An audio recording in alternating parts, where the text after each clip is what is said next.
AskReddit by Max Ehrlich. What's the most common inaccurate health or fitness view most people hold? Dieting being confused with simply living a healthy lifestyle. Yes.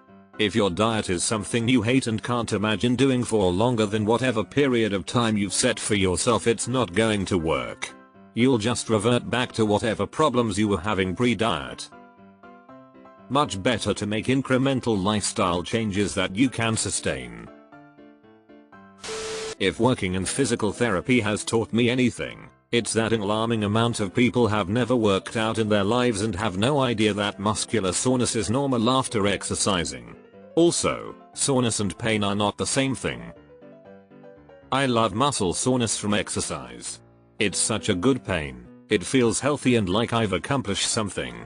But more importantly, it makes it really easy to distinguish soreness from real pain.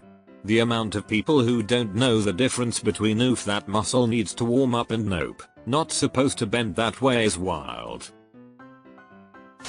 That you must be overweight or have a poor diet to have high cholesterol blood pressure.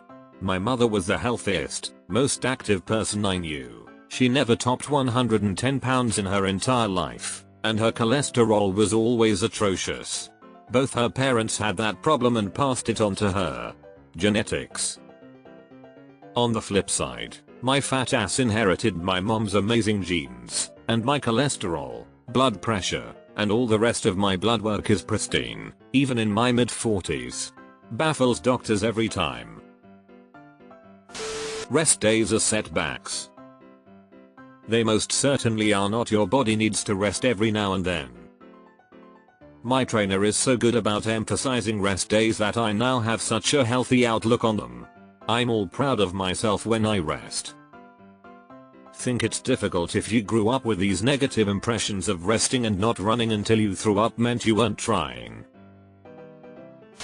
I can run off this 2,000 calorie meal in a 1 mile jog tomorrow. Maybe if it's a vertical mile. That sweating more equals more calories burned. My ex worked out in a hot garage with sweats on in the summer trying to burn off more fat, and it was maddening trying to convince her to stop. Do not give yourself heat stroke trying to sweat more. You are only losing water weight. I wish calories screamed when they are burned off. I would enjoy my workouts far more. That you need to flush your system with all kinds of BS cleanses to detox your body. Honey, you're detoxing right now. It's called your normal kidney function. To effectively detox, stop toxicing. Goofy taught me swimming after eating will cause my arms and legs to turn to knots and drown. Swimming is workout. Heavy workout after eating can make you barf. People like to not swim and barf. Just because someone is thin doesn't mean they are in shape or healthy. My ex-husband is this thin man, but all he eats every day is fast food and gets wasted on alcohol every single night and chain smokes. He is on his way to a very early grave, but you wouldn't know it looking at him. He's 40 years old and looks like he's 27. The amount of water needed is consistent from person to person. Just look at your urine and it's usually a good indicator. That weightlifting for women will make them look like men. Eater, juiced up men. My 3rd year lifting weight as woman, I looked nowhere near jacked. Lean and defined muscle, yes. That you can't lose weight effectively just by walking, and you won't build muscle just by walking. You can lose a fuck ton of weight just walking an hour every day. A nice brisk pace, go and see the ducks or something. It's fun and accessible and it will make your butt look nice, because despite what some people may also believe, your leg muscles do actually do work when walking. Shocker. Also great for posture and pain and your mental health. Especially if you're walking outside. Also you get to go see ducks. TLDR, ducks. I'm just here for the ducks tbh. The general public who don't know shit about nutrition thinks that healthy eating is solely living off salad and vegetables. People who tell overweight people to just eat salads are doing them a disservice and dooming them to failure. The food pyramid.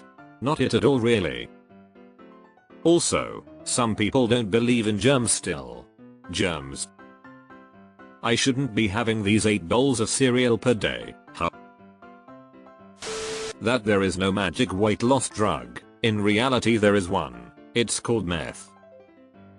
Its cousin, Vyvanse, is used for binge eating disorder.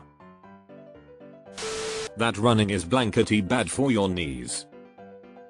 Obviously there are those with knee problems already and plenty of people running improperly. I was a 35-year-old with knee issues. Now I'm a 40-year-old who runs 30-40 miles a week and my knees feel bulletproof. How did you resolve knee issues? By changing your running technique?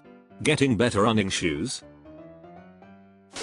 That you can target certain areas of the body for fat loss. You can't. When you lose fat, it just comes off your total body wherever your body sees fit.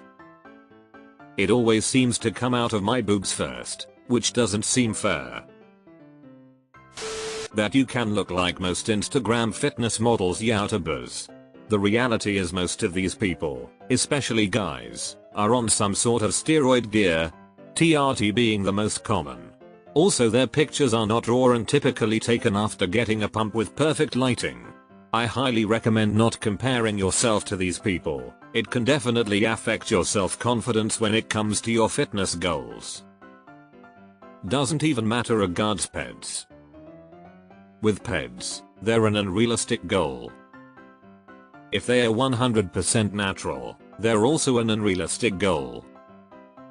Their job, every single day, is fitness and they become famous by being good enough at their specialty to get famous. It's like watching a professional guitarist who plays for 8 hours a day for the last 20 years and going, I wanna be them. People really need to stop going on diets that cut essential nutrients out of your diet. If you can't eat how you're eating for the rest of your life, then losing weight in that way won't be sustainable. Related, supplements are just that, not a replacement for proper meals. Carrots are good for eyesight. From what I know, the British made it up to mess with the Germans. Ever seen a rabbit wearing glasses? No pain equals no gain. If you're in pain, you should stop because chances are you're going to seriously injure yourself. This is a difficult distinction to make for me. To be transparent, I'm not an avid gym goer or anything, but when I do work out, it's definitely not pleasant and I get pretty sore, especially the next day. So IDK, it is a kind of pain, isn't it? I'm trying to work out more to get in shape for my GF. How do I know when it turns from sore to actual pain? That you can take a pill and magically be healthy without doing so much as walking every day. Detox, alkaline water. That people go on a diet as if it is a temporary thing. What you consume is your diet. That you get sick when you're a bit cold, being outside. I work with school kids and every time a kid brings that up I go, nope. Viruses and bacteria make you sick, not because you took off your jacket and got a bit cold outside. This is the reason why people spread viruses so quickly. I cannot even count how many times someone visibly sick came to the office and claimed they are not sick, they just got cold from the wind. Sitting whole day coughing, snuffing and sweating from fever, but this is not a virus, I just didn't wear a scarf. As someone with compromised immune system, I hate those people truly.